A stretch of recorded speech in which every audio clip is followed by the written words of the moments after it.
Fran, that's me. I've been married just over a year now, and I've put in a lot of effort to gain my mother-in-law's approval.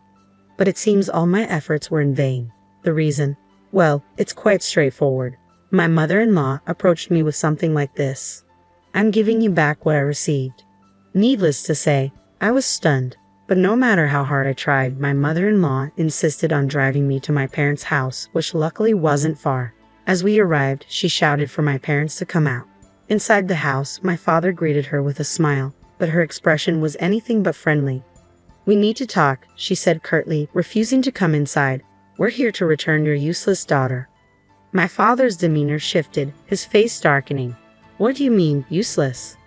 I mean exactly what I said, she replied, expecting my father-in-law to agree. She's defective. My father's expression turned to one of disbelief. Defective? What are you talking about? She can't do anything around the house, and she doesn't make much money, my mother-in-law continued, oblivious to my father's growing anger. You want her back, don't you? Before my mother could intervene, my father-in-law spoke up. That's what I said. We're returning her, so you should accept responsibility. My mother, finally noticing the commotion, came out of the house. But my mother-in-law didn't even acknowledge her. I see, my father said, exchanging a glance with my mother. Well then, there's nothing we can do. We'll take responsibility and close the deal. Close the deal? My mother-in-law was taken aback. Wait, what deal are you talking about?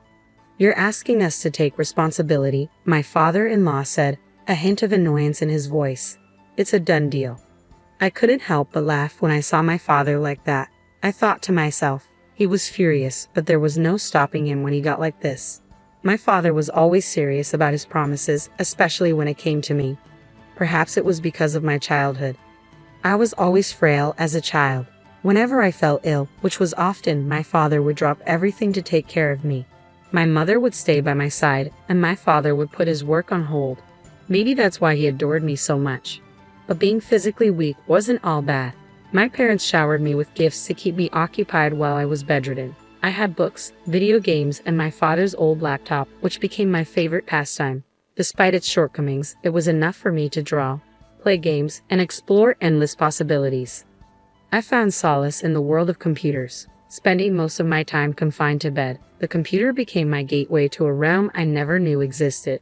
It was a treasure trove of possibilities, a canvas waiting for my imagination. It all began with simple children's drawings, but soon, I was immersed in the mesmerizing world of 3D graphics. Driven by fascination, I delved deeper into illustration and computer graphics, eventually carving a path as a graphic designer. Despite my physical limitations, I found solace in the virtual realm. After high school, I embarked on a career as a remote graphic designer, overcoming numerous obstacles along the way. Self-taught and lacking formal training, I struggled to find my footing initially. But with determination as my ally, I persisted. Day after day, I poured my heart into my craft, building a reputation through hard work and dedication. Slowly but surely, recognition began to trickle in, opening doors to new opportunities and clients. 5 years flew by in a blur of creativity and perseverance. As my portfolio grew, so did my confidence. Then, unexpectedly, an opportunity arose. My father, the owner of a local construction company, approached me with a proposition to create a commercial for his business. Surprised by the request, I hesitated. Was I up for the task? But my father's faith in my abilities was unwavering. It wasn't about familial obligation, it was about recognizing my talent and taste. Grateful for his trust, I embraced the challenge wholeheartedly. My design became an advertisement, gracing the pages of local newspapers and adorning the company's website. Though our reach was local, the response was overwhelming. Encouraged by the positive feedback, I felt a sense of validation and pride. As my work transformed into posters lining the streets and bulletin boards, I realized something profound. I could stand on my own 2 feet, both in the virtual world and the real one. I relished the newfound sense of independence. It was liberating to know I could stand on my own 2 feet. Meanwhile, my posters were causing quite a stir in town. Rumors swirled about the talented daughter of the construction company, known for her exceptional designs and advertisements. Before long, locals began seeking me out for assistance. One day, an electrician from town paid a visit. Your daughter is a designer, right? Can she create advertisements for us? He inquired, addressing my father. With a chuckle, my father promised to consult me. As it turned out, the town electrician was actually a key business partner of ours, handling a range of electrical installations for our remodeling projects. Given the importance of our partnership, I readily accepted the offer to create their advertisements. After delivering the finished product, I was pleasantly surprised by the electrician's gratitude. But it wasn't the electrician himself who came to thank me, it was his son Clark. A recent college graduate, Clark was assisting his father in the family business. Intrigued by his ambition, I asked about his plans. "I plan to take over the business eventually," he revealed. We struck up a conversation, and before long, it felt like we could be friends for a long time. Unexpectedly, Clark's demeanor shifted, and he complimented me, catching me off guard. Blushing furiously, I couldn't help but wonder if I was being flirted with. Despite my lack of experience, I found myself drawn to him. Though we only exchanged contact information that day, it wasn't just business details we shared. It was something personal, something that hinted at the possibility of a deeper connection. I'd never experienced anything like it before. The nerves kept me up at night, unable to shake the excitement. Clark and I stayed in touch, exchanging stories and sharing our interests whenever we could steal a moment from our busy schedules. What started as casual conversations soon blossomed into something more, and we found ourselves falling in love. However, our relationship was far from conventional. My fragile health made it difficult to venture far from home, limiting our dates to leisurely strolls in the neighborhood park on my better days. We missed out on the typical outings couples enjoyed, like going to the movies, due to our conflicting schedules. While I had the flexibility to take time off from my freelance work, Clark's responsibilities as an electrician often demanded his attention, even on his days off. Despite these challenges, we found solace in our constant communication. Whether it was through phone calls or text messages, we remained connected, bridging the physical distance between us. Our love continued to grow, and a few years later, we tied the knot. As I transitioned into married life, I found myself taking on more responsibilities, not just within our relationship but also within Clark's family. Initially, my in-laws welcomed me with open arms, offering simple tasks like housework and traditional pop-up creations. However, over time, these requests began to escalate. My mother-in-law increasingly relied on me to watch over the family store, often leaving me in charge for extended periods. Similarly, my stepfather-in-law started asking for favors, such as creating a website for the store. While I was happy to help, I couldn't shake the feeling that these requests were becoming more burdensome. I'm not exactly an expert at this, but I'll keep it simple. My father-in-law insisted I create a website for the electronics company, even though it's not my forte. But that was just the beginning. Soon, my in-laws were asking me to do more and more for them, one task after another. Eventually, my mother-in-law approached me, apologizing but still asking me to handle the cleaning. "I have work to do too," I protested, but she insisted, saying, "You're the wife, can't you at least do that?" Reluctantly, I agreed, and once I took on the cleaning, there was no turning back. Cooking, laundry, and more housework followed suit. Before I knew it, I was also tasked with managing the store. With all these responsibilities, I had to scale back on my graphic design work, which meant a decrease in income. Thankfully, my husband, Clark, supported me financially, so I wasn't too worried about the money. However, a fever struck me one day, leaving me exhausted. When I tried to explain to my mother-in-law, she didn't seem too pleased. "I can't believe you get a fever over something like that," she remarked before leaving the room abruptly. I felt a pang of guilt, wondering if I had offended her.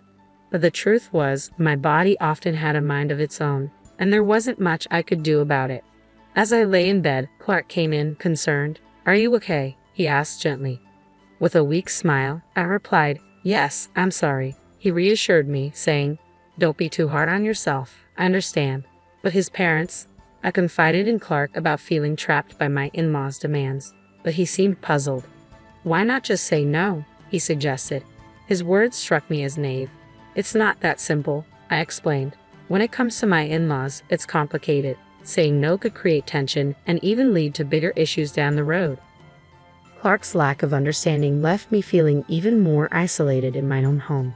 Tears welled up as I grappled with the loneliness of it all. But I knew I couldn't let myself be defeated. With a deep breath, I resolved to steel myself against the challenges. Even after the fever passed, my mother-in-law continued to pile on requests. I tried to balance her demands with my own workload, hoping to earn some favor with my in-laws. Yet despite my efforts, their expectations seemed to grow. Then, out of the blue, my mother-in-law asked about my income. Her probing questions left me feeling uneasy. "It's none of your concern," I wanted to say, but her insistence on financial support caught me off guard. I couldn't shake the feeling that something wasn't right. Despite the supposed success of the electrician business, she hinted at financial struggles. It left me feeling unsettled, unsure of what to make of her request for money. Something didn't add up, and I couldn't shake the feeling that I was being taken advantage of. I hesitated before disclosing my income, aware of its modesty. "Right now, I'm bringing in about $500 a month," I admitted. My mother-in-law's reaction caught me off guard. "Only $500, she exclaimed, her face turning red.